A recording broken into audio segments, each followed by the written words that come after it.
Te juro que no estoy loco. Ese lugar existía. Lo vimos con nuestros propios ojos y todavía hoy me estremezco al recordarlo. Todo empezó una tarde cualquiera en el bar del pueblo. Celebrábamos con unas cervezas el fin de semana, cuando de repente escuchamos la voz fuerte de Gerald Wright, un cazador local, jurando a todo el mundo que había encontrado un pueblo fantasma escondido en medio de los bosques. Lo dijo justo en el instante en que el silencio entre dos canciones del viejo jukebox cayó sobre el lugar, como si su confesión hubiera sido diseñada para llegar hasta nosotros. Yo levanté la cabeza del golpe que estaba a punto de dar en la mesa de billar y lo miré por encima del hombro. Estaba sentado en uno de los taburetes con una jarra de cerveza a punto de derramarse mientras agitaba los brazos contando que había seguido a un ciervo enorme hasta lo alto de una colina. Y allá abajo, en el valle, había visto un pueblo entero, callado como una tumba, con los techos brillando al sol como espejos, un pueblo que juraba no haber visto nunca en 20 años de cacerías por esos montes. No era viejo, insistía. No era un pueblo ruinoso de hace un siglo, parecía nuevo. Yo crucé una mirada con Carlos y con Aaron, mis dos amigos de siempre, y noté en ellos la misma chispa de curiosidad que acababa de prender en mí. Gerald hablaba de la carretera maderera McKinley, y yo sabía perfectamente que mi camioneta podría con esos caminos. Fue ahí cuando la idea empezó a retumbarme en la cabeza. Explorar ese lugar, grabarlo, subirlo a YouTube en el canal pequeño que Carlos tenía sobre lugares abandonados. Imaginamos miles de visitas, comentarios, fama, pero en realidad lo que nos moviera a otra cosa era la adrenalina de descubrir un lugar que no figuraba en ningún mapa, así que apenas quedaban 5 horas de luz y sin pensarlo más, decidimos ir. Salimos del bar casi corriendo y en pocos minutos estábamos en mi casa, frente a mi orgullo, un Chevrolet K5 Blazer impecable, que rugió al arrancar como si supiera que se avecinaba un viaje extraño. Cargamos linternas, una radio, agua, algo de comida y nos lanzamos por los viejos caminos de tierra que la lluvia de la noche anterior había convertido en charcos profundos y barro resquebrajado. Los árboles se cerraban sobre nosotros como garras de madera, arañando el techo del coche con un chirrido que me erizaba la piel. El sol se filtraba apenas entre las ramas y pronto quedamos sumergidos en penumbras, como si la tarde se adelantara la noche. Pusimos música para romper la tensión, pero aún así el aire se sentía espeso, cargado de un silencio que parecía observarnos. Aaron llevaba un viejo mapa en las manos, comprado en una venta de garaje, y señalaba con el dedo un valle dibujado en él. Si Gerald no mentía, el pueblo tenía que estar ahí. Barrett Valley. De pronto, Carlos gritó, ¡ahí!, y señaló un camino lateral casi oculto por los arbustos. Apenas era una herida estrecha en medio de la vegetación, una entrada que nadie había tocado en décadas. Me invadió una sensación extraña, como una punzada en el pecho, un presentimiento de que aquello no era natural, pero lo ignoré. Bajé la marcha a tracción baja y giré el volante. El coche se internó en la maleza.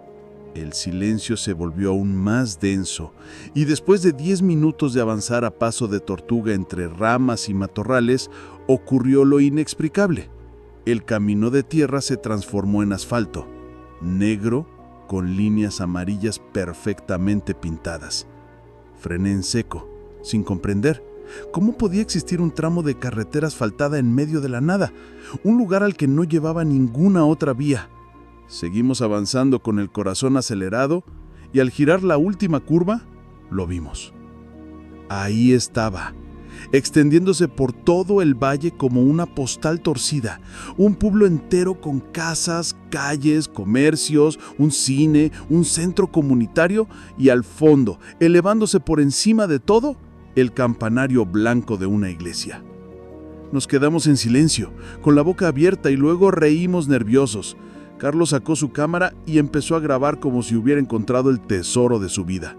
Frente al puente de entrada, un cartel metálico oxidado nos dio la bienvenida. Bienvenido a McCain, población 12.463. Nos quedamos helados. Ni siquiera nuestra ciudad llegaba a tantos habitantes.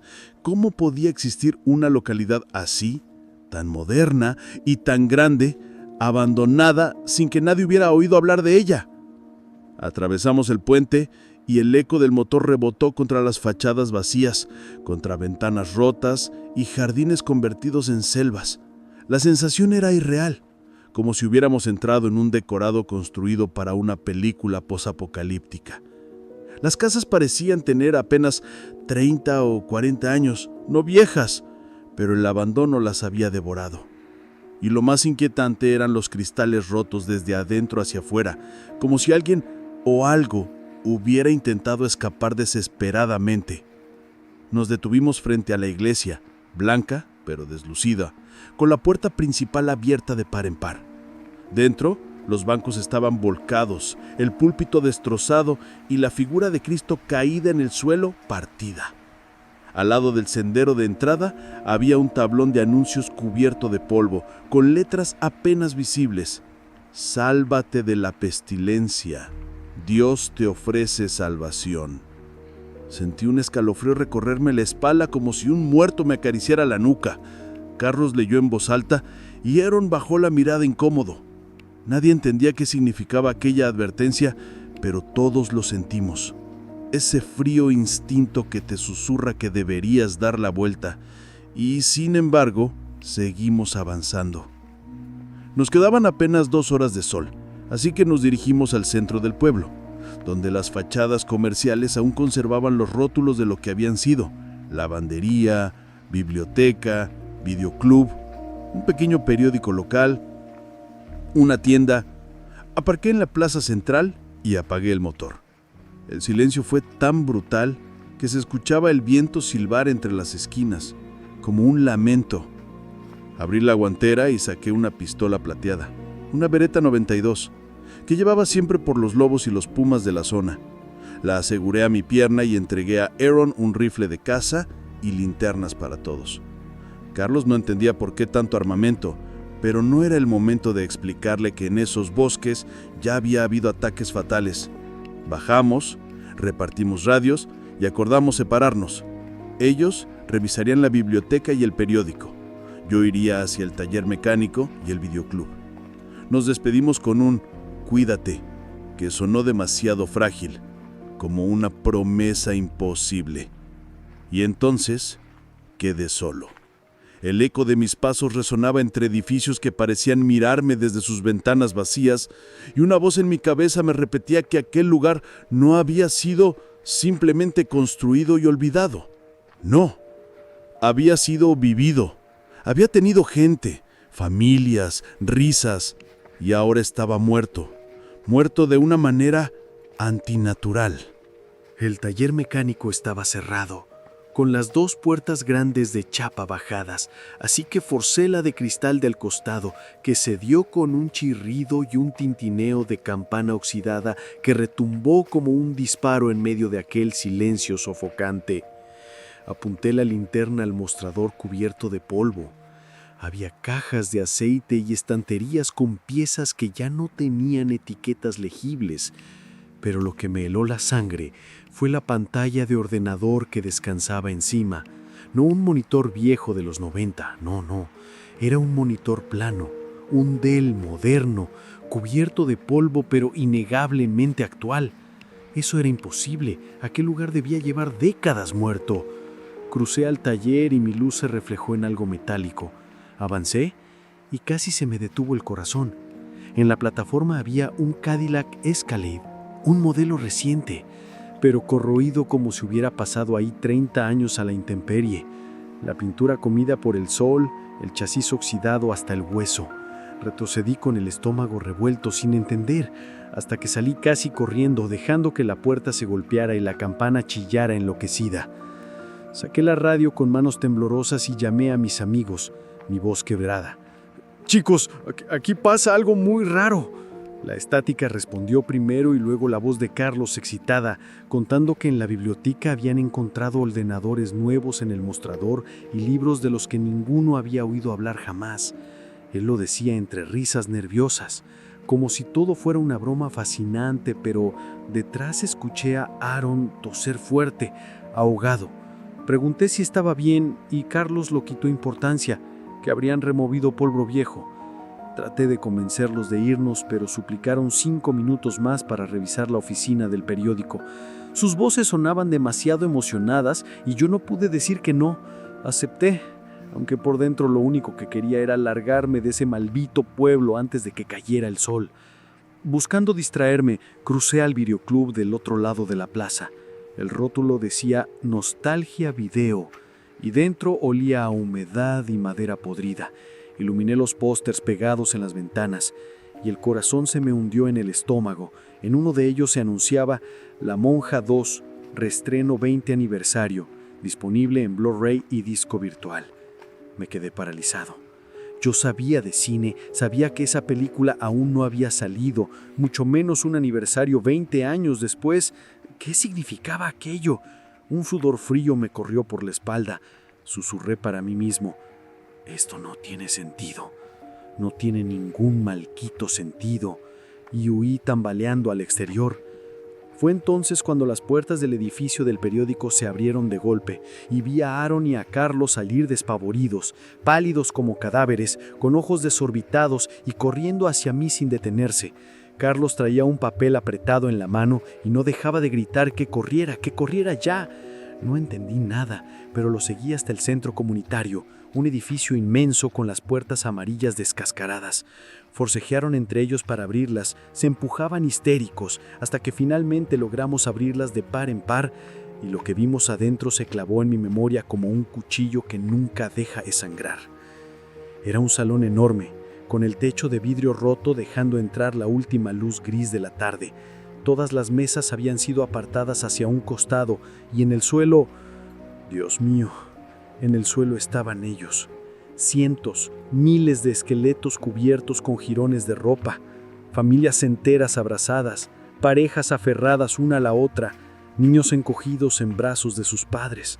Algunos contra la pared tenían aún pistolas oxidadas en la mano y un agujero en el cráneo. Habían muerto todos juntos ahí, como un éxodo al infierno. Sobre la pared, detrás de ellos, colgaba una pancarta blanca que decía «Refugio de emergencia». Yo empecé a temblar, la linterna se me cayó de las manos y se rompió contra el suelo. En ese momento Carlos me empujó algo en la mano. Era lo que había traído del periódico, un ejemplar amarillento de un diario local. Lo miré con incredulidad, la tinta casi borrada pero aún legible. El titular decía: el número de muertes nacionales asciende a 190 millones mientras el presidente declara la ley marcial. Y lo que me destrozó fue la fecha impresa arriba, 22 de julio de 2047. Sentí que el aire desaparecía, como si el suelo se abriera bajo mis pies. Era imposible, ese día había pasado hacía más de un año. Dejamos caer el periódico y salimos corriendo como locos. Cruzamos la plaza y saltamos dentro del Blazer. Las manos me temblaban tanto que apenas pude girar la llave, pero el motor rugió y con un volantazo atravesamos el puente levantando chispas. Las ruedas golpeaban contra piedras, ramas y baches, pero no paré hasta volver a la carretera de tierra, arrasando con arbustos. Ignorando si destrozaba mi camioneta, lo único que quería era escapar de ese maldito pueblo antes de que cayera el sol. Cuando al fin vimos las luces de nuestro pueblo no dudé. Me fui directo a la comisaría y entré como un lunático, suplicando que enviaran patrullas, que había un pueblo muerto en las colinas, que había cuerpos, pruebas, todo. Los oficiales me miraron incrédulos, algunos se rieron por lo bajo, pero aún así mandaron a unos cuantos en sus todoterrenos. Y cuando regresaron, me dijeron con cara seria que ahí no había nada, solo un valle vacío. Juraron que no existía ningún pueblo, que tal vez habíamos bebido demasiado. Yo no respondí, porque en el fondo lo sabía. Sabía que no iban a encontrarlo. Los policías nos dejaron ir con una sonrisa incómoda, como si fuéramos 3 borrachos inventando cuentos. Pero cuando salimos de la comisaría, los 3 sabíamos que habíamos visto algo real, algo que no debía existir. Esa noche no dormimos. Nos reunimos en silencio en mi garaje y lo juramos. Nunca hablaríamos de lo que vimos en McCain. Nadie lo creería. y tal vez lo mejor era enterrarlo en la memoria, dejarlo morir en la oscuridad igual que el pueblo, y durante meses tratamos de hacerlo, ahogándonos en botellas, evitando mirarnos demasiado tiempo a los ojos, porque en cada mirada estaba ese recuerdo maldito, los esqueletos, el periódico con la fecha imposible, los pósters de películas que aún no habían salido. Era como vivir con un secreto que te quema por dentro y no puedes gritar. Yo pensé que con el tiempo se borraría, pero entonces sucedió lo que me obligó a romper el pacto. La semana pasada el ayuntamiento organizó una reunión para presentar a un nuevo inversor que había comprado una gran extensión de tierra en las colinas. El hombre hablaba con entusiasmo de construir un nuevo pueblo, una comunidad moderna que atraerá familias y negocios. Mostró planos, imágenes conceptuales. Todos aplaudían ilusionados. Yo apenas podía respirar, porque en cuanto vi los bocetos sentí que la sangre se me helaba. Cada calle, cada casa, el campanario, el centro comunitario, era exactamente el mismo lugar que habíamos recorrido. Era McCain. Y lo peor vino cuando en la pantalla apareció el nombre que había elegido para su proyecto, el nombre que me hizo temblar como aquella tarde maldita, McCain. Desde entonces no duermo. Escribo esto como advertencia, porque ahora sé que lo que vimos no fue un simple pueblo abandonado, fue un desgarro en el tiempo, un resbalón hacia el futuro donde una peste había arrasado millones de vidas, un tiempo en el que ese pueblo había nacido, florecido y muerto en pocos años, y por alguna razón se nos permitió entrar en él antes de que existiera, como si la grieta nos hubiera dado ver el destino de nuestra propia gente. No sé si era una advertencia divina o una maldición, pero sé que no podemos detenerlo. Ese hombre va a construir McCain y algún día el ciclo se repetirá. Lo más terrible es que desde aquella visita, la enfermedad nos acompaña. Aaron sigue tosiendo, cada vez más fuerte, con manchas en la piel que no logra ocultar. Carlos suda de noche y se despierta diciendo que escucha voces que lo llaman desde el valle.